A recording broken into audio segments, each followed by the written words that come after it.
నమస్తే, welcome to Nationalist hub. ప్రత్యేక చర్చకు స్వాగతం. తాజాగా సీనియర్ నటుడు బ్రహ్మానందం గారు ఒక కార్యక్రమానికి హాజరయ్యారు. సావిత్రిబాయి పూలే జయంతి సందర్భంగా ఏర్పాటు చేసినటువంటి కార్యక్రమంలో స్త్రీల గురించి ఆయన మాట్లాడినటువంటి మాటలు చాలామంది హిందువులకు కోపాన్ని తెప్పించాయి, ఆగ్రహాన్ని తెప్పించాయి. ఆయన ఏం మాట్లాడారంటే, మనుధర్మశాస్త్రం, మనుస్మృతి, మనుచరిత్రలో ఏం ప్రస్తావించారో అంటూ స్త్రీలకు చదువు ఉండకూడదు, బయట కనబడకూడదు, బయట తిరగకూడదు అని మనువు చెప్పారు. దీంతోపాటు వేదాలలో కూడా వేదాలు ఏం చెప్తున్నాయంటే అని మాట్లాడుతూ, స్త్రీ చదువుకుంటే వర్షాలు పడవు, కరువు కాటకాలు వస్తాయి అని ఈ విధంగా కొన్ని దశాబ్దాలుగా శతాబ్దాలుగా స్త్రీలని అనగదొక్కేశారు సమాజంలో. సో వీటన్ని అంటే సావిత్రిబాయి పూలేని పొగిడేటువంటి ప్రయత్నంలో ఆయన వేదాలని అలాగే మనుస్మృతి గురించి మాట్లాడడము, కామెంట్ చేయడము చాలా మంది ఆగ్రహానికి గురైనట్టుగా చేసింది. అసలు వేదాల గురించి, మనుస్మృతి గురించి బ్రహ్మానందం గారికి ఏం తెలుసు? ఇలా తెలిసి తెలియకుండా హిందువుల మనోభావాలను దెబ్బతీసే విధంగా మాట్లాడడం సరైనది కాదు. అతను క్షమాపణ చెప్పాలని కొంతమంది, లేదా అతను క్షమించి వదిలేసేయండి, అతను తెలియక మాట్లాడుంటారని మరికొంతమంది మాట్లాడుతున్నారు. సామాజిక మాధ్యమాల్లో పెద్ద ఎత్తున అతనిపై ట్రోలింగ్ జరుగుతోంది, విమర్శిస్తున్నారు. అసలు అతను అలా మాట్లాడడం తప్ప కాదా? ఈ అంశానికి సంబంధించి మనతో మాట్లాడడానికి విహెచ్పి విశ్వ హిందూ పరిషత్ జాతీయ అధికార ప్రతినిధి రావినూతుల శశిధర్ గారు అందుబాటులో ఉన్నారు. శశిధర్ గారు నమస్తే అండి. నమస్తే. చాలా సీనియర్ నటుడు బ్రహ్మానందం గారు. దాదాపు 1000కి పైగా సినిమాల్లో నటించారు. సినిమాల్లోకి రాకముందు కూడా ఆయన వృత్తి లెక్చరరే, ఆయన కూడా ఉపాధ్యాయుడే. ఒక ఉపాధ్యాయుడు అయ్యుండి మనుధర్మం గురించి, మనువు గురించి, వేదాల గురించి ఇలా మాట్లాడడాన్ని మీరు ఎలా చూస్తారు? ఒక సామెత ఉంటుంది, గాడిదలకు ఏం తెలుసు గంధర్చెక్కల విలువ అని. అట్లా బ్రహ్మానందంకు సనాతనం యొక్క ధర్మం యొక్క గొప్పతనం తెలియదు. సినిమా ఇండస్ట్రీని చూసి మొత్తం ఈ ప్రపంచం అట్లనే ఉంది, ఈ వ్యవస్థ అట్లనే ఉంది అనుకోవడం మూర్ఖత్వం. ఇంతకుముందు అనేక మంది అభిప్రాయాలు వ్యక్తం చేసినట్టు, స్త్రీని అత్యంత హీనంగా, ఒక విలాస వస్తువుగా, ఒక వ్యాపార వస్తువుగా, వ్యాపార ప్రయోజనాల కోసం మహిళల యొక్క హక్కులను, వాళ్ళ యొక్క గౌరవాన్ని హననం చేస్తుంది సినిమా ఇండస్ట్రీ. కాస్టింగ్ కౌచ్ పేరు మీదన అనేక రకాల విమర్శలు, ఇవాళ అనేక మంది ఆ రంగానికి సంబంధించినటువంటి వాళ్ళే ఏ రకమైనటువంటి స్త్రీల పరిస్థితి ఏందో చెప్తా ఉన్నారు. ఇక ఆయనకు ఏం తెలుసు అసలు సనాతన ధర్మం మీద? కనీసం అవగాహన ఉండి మాట్లాడిండా, అవగాహన లేక మాట్లాడిండా? అందుకే గాడిదకు గంధం చెక్కల యొక్క విలువ తెలియదు అన్నట్టు. నేను అందుకే ఆ సామెతను ఉదాహరించాను. ఈ రోజున స్త్రీలకు అత్యంత స్వేచ్ఛ, పురుషుని కంటే అత్యధిక విలువ ఇచ్చినటువంటి ఈ భూమి మీద ఉన్నటువంటి ఒకే ఒక ధర్మం సనాతనమైనటువంటి ధర్మం. దీని గురించి చర్చించాలంటే మేము రెడీ ఉన్నాం. ఆయనకు అవగాహన లేకపోతే రమ్మను, చెప్తాం పాఠాలు. సింపుల్గా ఆయనకు అవగాహన అయ్యేటట్టు ఆయన కామెంట్స్ ద్వారా చర్చ జరుగుతున్న సందర్భంలో నేను కొన్ని విషయాలు చెప్తాను. ఇవాళ మనము ఆదిశక్తిగా ఎవరిని పూజిస్తాం? అమ్మవారిని పూజిస్తాం. అంటే శక్తికి ప్రతిరూపం ఇవాళ అమ్మవారు ఒక స్త్రీ రూపం లోపల మనం పూజిస్తాం. సరస్వతి చదువుల తల్లిగా ఎవరిని మనం పూజిస్తాం? సరస్వతి మాతను పూజిస్తాం. అదేవిధంగా లక్ష్మి, వెల్త్, ఇవాళ అమ్మవారి రూపం లోపల లక్ష్మీ అమ్మవారిని పూజిస్తాం. అంటే ఇంపార్టెంట్ పోర్ట్ఫోలియోస్ ఏవైతే ఉన్నాయో, అటు ఫైనాన్స్ మినిస్టర్ అనుకోవచ్చు, అటు ఎడ్యుకేషన్ మినిస్టర్ అనుకోవచ్చు, అటు డిఫెన్స్ మినిస్టర్ అనుకోవచ్చు, ఇవి మహిళల చేతిలో, అమ్మవార్ల చేతుల లోపల ఉన్నాయి. ఇది సనాతన ధర్మం ఇచ్చేటువంటి మెసేజ్. అంటే మహిళ ఎంత ప్రముఖమైనటువంటి స్థానంలో ఉన్నదో, ఎంత ప్రముఖమైనటువంటి వ్యవస్థలను మహిళ నిర్వహించగలదో ఇంతకంటే ఇంకా ఉదాహరణ చెప్పాల్సినటువంటి అవసరం లేదు. తర్వాత ఋషులు ఉన్న స్థానంలో ఋషికలు కూడా ఉన్నటువంటి విషయం వాస్తవం. స్త్రీకి విద్య లేదు, స్త్రీని విద్యాపరంగా అణగదొక్కబడినరు అని చాలా మంది విమర్శలు చేస్తా ఉన్నారు కదా. ఋషులు ఉన్నారు, ఋషికలు ఉన్నారు. మైత్రి, గార్గే లాంటి మహనీయురాళ్ళు వేదాలకు భాష్యాలు చెప్పిండ్రు. జగద్గురు ఆదిశంకర్ల తోటి సంవాదం చేసింది ఒక మహిళ. ఈ విషయాన్ని కనీసం అవగాహన బ్రహ్మానందంకు ఉందా? తర్వాత అనేక విషయాలు, అసలు బాల్య వివాహాల వ్యవస్థ ఎక్కడొచ్చింది, ఎక్కడుంది ఆయన మాట్లాడుతూనే ఈ అవగాహన లేకుండా మాట్లాడటం. ఈ దేశం మీద ఇస్లామిక్ దురాక్రమణదారుల దాడులు ప్రారంభమైన తర్వాత బాల్య వివాహాలు అనేటువంటి ఒక దురాచారం అలవాటైంది. స్వయంవరం ఉందండి, సీతా స్వయంవరం ఉంది. ఇది మర్చి మాట్లాడుతున్నారా, తెలియక మాట్లాడుతున్నారా? కేవలం ఈ యొక్క ఇస్లామిక్ దండయాత్రల కారణంగా కొన్ని దురాచారాలు వచ్చినాయి. సతీ సహగమనం కూడా అందులో ఒక భాగమే. ఈ రోజున రాజ్యాలను ఓడించిన తర్వాత వాళ్ళ యొక్క రాణులను చిత్రహింసలకు గురి చేసినటువంటి సంఘటనలు కొన్ని వేల సంఘటనలు ఉన్నాయి ముస్లిం దురాక్రమణదారుల చేతుల్లో కూడా. కాబట్టి ఎప్పుడైతే రాజ్యాలు కోల్పోగానే వాళ్ళందరూ కూడా చిత్రహింసలను ఊహించుకొని వారు కూడా ఆత్మార్పణ చేసుకున్నటువంటి సంఘటనలు ఉన్నాయి. ఈ రోజున మనం ఆలోచన చేస్తే, ఒకవేళ నేను బ్రహ్మానందం చెప్తున్నాను, నిజంగానే సతీ సహగమనం సనాతన ధర్మంలో ఉండుంటే తోటిగా మీ ఛానల్ ద్వారా అందరికీ అర్థమయ్యేటువంటి ఒక విషయం చెప్తా ఉన్నాను. మనకు రామాయణం ప్రామాణికం కదా. దశరథుడు చనిపోయిన తర్వాత రాముని యొక్క 3 తల్లులు కౌసల్య, కైకేయి, సుమిత్ర మొత్తం రామాయణం జీవించి ఉన్నారు కదా. ఇంతకంటే మంచి ఉదాహరణ ఏం కావాలి సతీ సహగమనం లేదు అన్నది చెప్పడానికి? మహాభారతం మనకు ప్రామాణికం కదా. మొత్తం మహాభారతం అంతా కూడా కుంతీదేవి బతుకుంది కదా, పాండురాజు చనిపోయిన తర్వాత కూడా, పాండవుల యొక్క తల్లి. ఇంతకంటే ఉదాహరణలు ఏం కావాలా? కాబట్టి ఇవాళ వాళ్ళు ప్రతి ఒక్కరికి ఒక ఫ్యాషన్ అయిపోయింది. బహుశా వానికి సినిమాలు లేకుండా ఉంటాయి ఈ మధ్యకాలంలో కూడా. చూసి చూసి బోర్ కొట్టేసింది అని హాస్యం కూడా వికటించింది. కాబట్టి సినిమాలు లేవు కాబట్టి ఏదో ఒకటి స్టేట్మెంట్ హిందూ తన్నం కదా మనం పట్టుకొని. ఇప్పుడు అదే ఇతర మతాలను మాట్లాడితే పట్టుకొని తంతరు అనేటువంటి భయం ఉంటుంది. హిందూ ధర్మం గురించి ఏమన్నా మాట్లాడవచ్చు, ఏమన్నా విమర్శించవచ్చు. ఇది ఒక అలసత్వం అయిపోయింది. అదే ముస్లిం మహిళల స్వేచ్ఛ గురించి మాట్లాడతారా ఇదే బ్రహ్మానందం? బుర్కా యొక్క దురాచారం గురించి మాట్లాడతాడా? బహుభార్యత్వం దురాచారం గురించి మాట్లాడతారా? అధిక సంతానం దురాచారం గురించి మాట్లాడతాడా? మాట్లాడమను. ఈయన స్త్రీ అభ్యుదయవాది కదా. మాట్లాడితే తంతరన్న భయం ఉన్నది కాబట్టి మాట్లాడు. అదే క్రిస్టియన్లలో ఉన్నటువంటి మహిళల యొక్క హక్కుల గురించి మాట్లాడతారా? ఈ రోజు కూడా అగ్రరాజ్యంగా చెప్పుకున్నటువంటి అమెరికాకు ఒక మహిళా అధ్యక్షురాలు కాలేదు. కానీ నా సనాతనమైనటువంటి ధర్మం లోపట ఇదే స్త్రీని ఎప్పుడు విలాస వస్తువుగా చూడలే. ఈ ధర్మం స్త్రీనికి ఎప్పుడు కూడా హక్కులు హరించలేదు. స్త్రీ పురుషుని కంటే ఒక అడుగు ముందు స్త్రీని ఉంచింది నా యొక్క సనాతనమైనటువంటి ధర్మం. నేను చెప్తున్నాను. అందుకే రామాయణ కాలం నుంచి మహాభారత కాలం నుంచి ఈ దేశాన్ని పరిపాలించినటువంటి రాణులు 100 మంది పేర్లు చెప్తా. ఒక రాణి చెన్నమ్మ కానీ, రాణి దుర్గావతి కానీ, రాణి అహల్యాబాయి కానీ, లక్ష్మీబాయి కానీ, రుద్రమదేవి కానీ, ఇట్లా పేర్లు చెప్పుకుంటూ పోతే భారతదేశాన్ని ఆసేతు హిమాచలం పాలించినటువంటి 100 మంది మహారాణుల యొక్క చరిత్ర ఈ దేశానికి ఉంది. శ్రీకృష్ణుడు యుద్ధానికి పోతే సత్యభామ తోడుగా పోయింది, యుద్ధం చేసింది.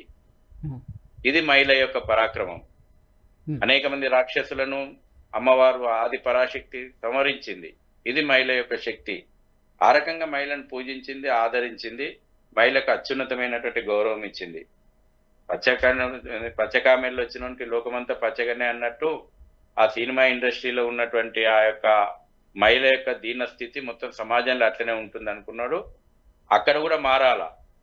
అక్కడ కూడా ఇవాళ దేనికైనా రెడీ లోపట ఈయన పెన్లాంగ్ క్యారెక్టర్. నేను దాని మీద సుప్రీంకోర్టులో కేసు వేసిన, హైకోర్టులో కేసు వేసిన వీళ్ళని పద్మశ్రీ తీసేయాలని. సొంతంగా బ్రహ్మానందం పెన్లాంగ్ క్యారెక్టర్ని హీనంగా పెట్టి చూపించినటువంటి దౌర్భాగ్యుడు వీడు. ఇక వీడు మహిళల హక్కుల గురించి, మహిళల యొక్క దాని గురించి మాట్లాడే అర్హత లేదు. దేనికైనా రెడీలో నేనేసిన కేసు. శశిధర్ గారు సుప్రీంకోర్టు క్షమాపణ చెప్పుకొని వచ్చిండు. ఇప్పుడు ఈ బ్రహ్మానందం గారు మనుధర్మం గురించి మాట్లాడారు. చాలామంది మాట్లాడారు. కొంతమంది పొలిటికల్ లీడర్స్ అప్పుడప్పుడు మాట్లాడుతుంటారు. స్త్రీలు ఎక్కడ పూజింపబడతారో దేవతలు అక్కడ నివాసం ఉంటారని చెప్పింది కూడా ఈ మనువు గారని, ఈ మనుధర్మంలోనే ఉందని చెప్తారు. మరి అంత గొప్పగా చెప్పినటువంటి వ్యక్తి ఇలా ఎందుకు మిస్ఇంటర్ప్రిటేషన్ జరిగిందా? మనుధర్మంలో స్త్రీల రక్షణ కోసం ఇప్పుడు మ్యాక్ మిల్లరు మెకాలే లాంటి వాడు వచ్చి ఈ దేశంలో చరిత్రను వాళ్ళకు అనుగుణంగా ఈ దేశ వ్యతిరేక భావజాలంతో వక్రీకరించు అనేక చరిత్రలు రాసిండ్రు. నేను చెప్తున్నా ఇప్పటి వరకు సంస్కరించింది, ఒకవేళ దురాచారాలు వస్తే దురాచారాలను రూపుమాపింది కూడా సంఘ సంస్కృతులే, వాళ్ళు కూడా హిందువులే. ఇవాళ సతీ సహగమనం పేరు మీద వచ్చినటువంటి దురాచారం కానీ, బాల్య వివాహాల పేరు మీద వచ్చినటువంటి దురాచారాలు కానీ, కుల వ్యవస్థ లేనే లేదు ఈ ధర్మం లోపట. వృత్తి ధర్మాలు ఉన్నాయి. మీరు తీసి చూడండి, రెస్లీ కమిషన్ కంటే ముందు 1801 సంవత్సరం కంటే ముందు ఈ దేశం లోపల బై బర్త్ క్యాస్ట్ సర్టిఫికేట్ ఇచ్చేది ఆచారం ఉందా? లేదు. 1801 లోపల రెస్లీ కమిషన్ జనాభా లెక్కలు చేసేసి బై బర్త్ క్యాస్ట్ సర్టిఫికేట్ ఇచ్చేటువంటి దురాచారానికి అలవాటు చేసి కులం అనేటువంటి కుంపటిని రాజేసిపోయింది. దాన్ని వల్ల ఈ మిడిమిడి జ్ఞానం ఉన్నటువంటి వాళ్ళు కుల వ్యవస్థ, సనాతన ధర్మంలో భాగము, అంటరానితనం, ఇవన్నీ రకరకాలైనటువంటి పెడార్థాలు, కొంతమంది వ్యక్తులు చేసినటువంటి తప్పిదాలు ధర్మానికి అంటగట్టడము. ఈ రోజున మనం చర్చించాలని అనుకుంటే అన్ని ఈ ప్రపంచం మొత్తం మీద హిందూ జీవన విధానము, మిగతా మతాల యొక్క జీవన విధానం గురించి మాట్లాడదాము. చర్చకు రెడీయా? నేను ఓపెన్ గా మాట్లాడతా. నేను మాట్లాడిన మాటలన్నా మా బ్రహ్మానందం ఒప్పుకుంటందుకు, నిజాలనే ఒప్పుకుంటందుకు రెడీ ఉండా. రమ్మను, మీ ఛానల్కే విలువు. ఇస్లాంలో ఉన్నటువంటి దురాచారాలు ఏంది, క్రిస్టియానిటీలో ఉన్నటువంటి దురాచారాలు ఏంది, అక్కడ మహిళలను ఏ విధంగా అణగదొక్కుతున్నారు, మహిళల యొక్క హక్కులు ఏంది, అక్కడ ఆ యొక్క మతోన్మాదం ఏ విధంగా సమాజం లోపల విషబీజాలు దురాచారాలు నాటింది, నేను ఓపెన్ గా మాట్లాడడానికి నేను రెడీ ఉన్నా. అవి వాస్తవాలే అయితే, కండ్ల ముందర కనబడుతున్నటువంటి వాస్తవాలు కాబట్టి వీటిని ఒప్పుకునే ధైర్యం అన్నా ఈ సోకాళ్ళు బ్రహ్మానందం లాంటి వాళ్ళకు ఉన్నదా? లేదు. ఎందుకనంటే భయము. మనమైతే ఏమనం కదా, మనము వాడు బ్రాహ్మణుని వేషం వేసుకొని తన్నిచ్చుకున్నా మనం చూడబడితిమి, హాస్యము నవ్వుకోబడితిమి, వానికి పద్మశ్రీ అవార్డు ఇచ్చి సత్కరించబడితిమి. ఒక ముల్లా వేషం వేసుకొని తన్నిచ్చుకోమని బ్రహ్మానందాన్ని, అప్పుడు తెలుస్తుంది ఈయన బతికేందు. ప్రతి సినిమా లోపల టీచర్ వేషం వేసుకొని తన్నిచ్చుకుంది ఎవడండి? ఉపాధ్యాయులు. పవిత్రమైనటువంటి ఒక ఉపాధ్యాయ వ్యవస్థను హాస్యానికి పండించింది ఎవడండి? వీడు బ్రహ్మానందం. పవిత్రమైనటువంటి ఒక బ్రాహ్మణుని యొక్క వేషము, సమాజం లోపల ఒక విలువ ఉంది, సమాజం అందరూ కూడా ఒక భగవంతునికి భక్తునికి అనుసంధానం అని అనుకుంటారు, బ్రాహ్మణునికి అంత విలువ ఇస్తుంది. ఈ రోజుకు ఇన్ని రకాలుగా ఇవాళ సమాజం లోపల కుల విద్వేషాలు రగిలించినా ఒక గ్రామీణ వాతావరణంలోకి పోతే ఒక బ్రాహ్మణ్ అంటే ఆ విలువ ఉంటది. హిందూ ధర్మం లోపల దేవాలయం ముఖ్య కేంద్రము, దేవాలయంలో బ్రాహ్మణుడు ఒక ప్రధానమైనటువంటి స్థానము. కల్చరల్ జిహాదీ శక్తులు, వీళ్ళు ఎలిమెంట్స్, వీళ్ళందరూ కూడా కల్చరల్ జిహాద్ లో భాగమయ్యి కల్చరల్ జిహాద్ లో భాగమయ్యి విదేశీ మిషనరీలు ఇచ్చినటువంటి డబ్బులకు, లేకపోతే జిహాదీ శక్తులు ఇచ్చినటువంటి డబ్బులకు కక్కుర్తి పడి ఆ ప్రొడ్యూసర్ల నుంచి డబ్బులు తీసుకొని ప్రతి సినిమా లోపల బ్రాహ్మణుని వేషం వేసుకొని తన్నించుకొని ఆ పవిత్రమైనటువంటి స్థానాన్ని హాస్యం పండిస్తాడు ఈయన. దానికి ఈయనకు అవార్డులు. అందుకే నేనే కేసేసిన దేనికైనా రెడీ మీద. నేను ఇప్పుడు మీ చర్చలో చెప్తున్నా కదా, సుప్రీంకోర్టుకు క్షమాపణ చెప్పి అఫిడవిట్ ఇచ్చుకొని వచ్చిండ్రు. ఈ రకంగా ఈ ధర్మాన్ని మీద పుట్రలలో భాగమైనటువంటి వాళ్ళు వీళ్ళు. ఇవాళ ఏం పని లేకుండా ఉంటది కాబట్టి స్టేట్మెంట్ ఇవ్వాలి, మళ్ళీ చర్చలకు రావాలి. హిందువులది అన్నారు కదా, హిందువులు మెడకాయ మించి తలకాయ తీసేస్తాను అన్నారు కదా. ఇతరుల యొక్క విశ్వాసాలను గాయపడితే, ఇతరుల యొక్క మత విశ్వాసాలలో ఇట్లా ఏలు పెడితే మెడకాయ మించి తలకాయ తీసేస్తామని బెదిరిస్తారు. కాబట్టి ఒళ్ళు దగ్గర పెట్టుకుంటారు. అక్కడ మతపరమైనటువంటి విశ్వాసాలు గుర్తొస్తాయి. సనాతనమైన ధర్మాన్ని ఏమన్నా అనొచ్చు, కాలం నడుస్తుంది. కాబట్టి ఒళ్ళు దగ్గర పెట్టుకోవాలని చెప్తున్నా ఇప్పటికైనా. శశిధర్ గారు, ఇప్పుడు ఈ మాటలు ఇప్పుడు ఈయన కూడా అన్నారు, వేదాల గురించి అందరూ చాలా గొప్పగా చెప్తారు. స్వామి వివేకానంద గారి దగ్గర నుంచి చాలామంది మహానుభావులు 4 వేదాలలో ఎంతో సారం ఉంది, ఎంతో గొప్ప విషయాలు ఉన్నాయి మనం తెలుసుకోవాల్సినటువంటివి, గో బ్యాక్ టు వేదాస్ అని చెప్తూ ఉంటారు.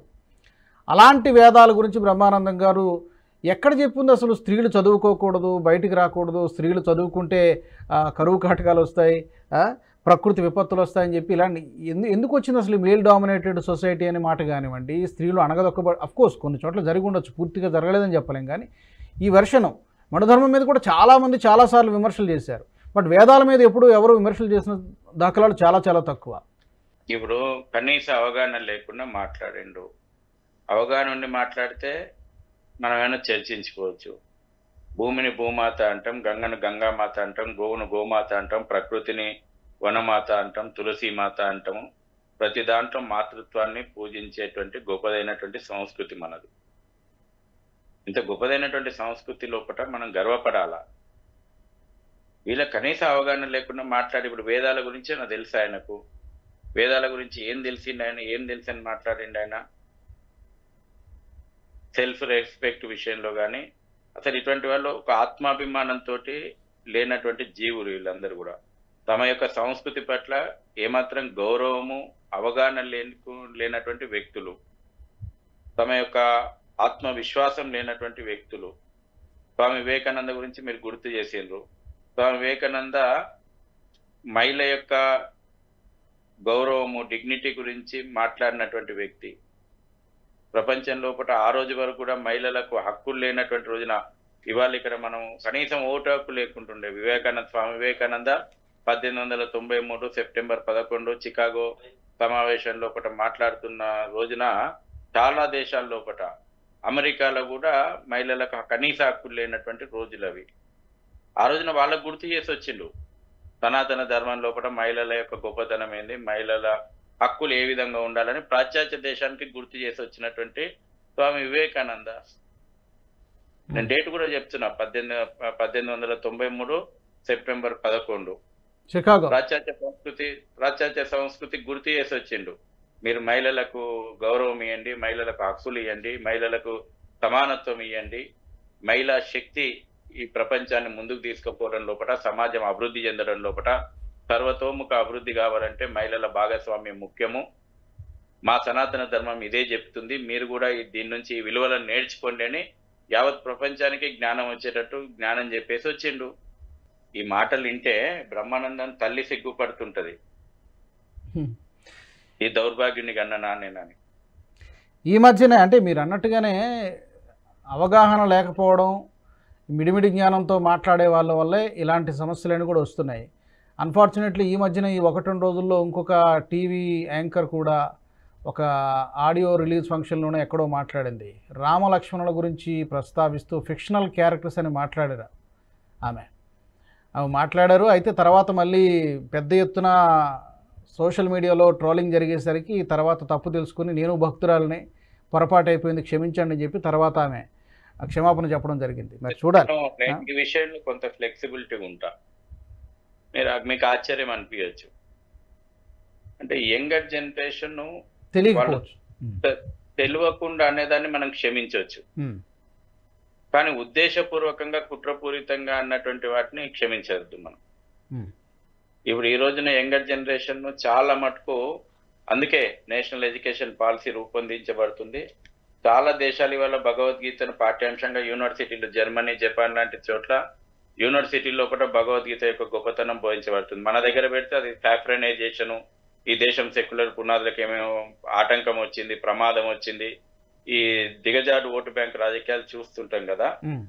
కాబట్టి రాబోయే రోజుల్లోపట రామాయణ మహాభారతాలను వ్యక్తి విలువలతో, ఎథికల్ వాల్యూస్ తోటి కూడుకున్నటువంటి విద్యా విధానము రావాలి. అసలు హిందూ జీవన విధానము, వాటి గొప్పతనము, మన యొక్క చరిత్ర ఈ పిల్లలకు నేటి తరానికి తెలియజేయాలి. ఈ రోజున ఈ సోషల్ మీడియా కారణంగా, మనలాంటి ఛానళ్ల కారణంగా చాలా విషయాల పట్ల అవగాహన వస్తూ ఉంది. ఇంకా ఇది పెరగాల్సినటువంటి అవసరం ఉంది. కంపల్సరీ పాఠ్య పుస్తకాల్లో ఒకటి ఇది చేర్చాల్సినటువంటి అవసరం ఉంది.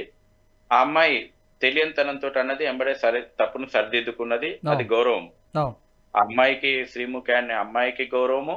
నిజంగా అమ్మాయి ఇంకా పరిశోధన చేస్తుంది, నాకు తెలియని విషయము చాలా ఉన్నదనేటువంటి విషయం తెలుసుకునేటువంటి ప్రయత్నం చేస్తుంది.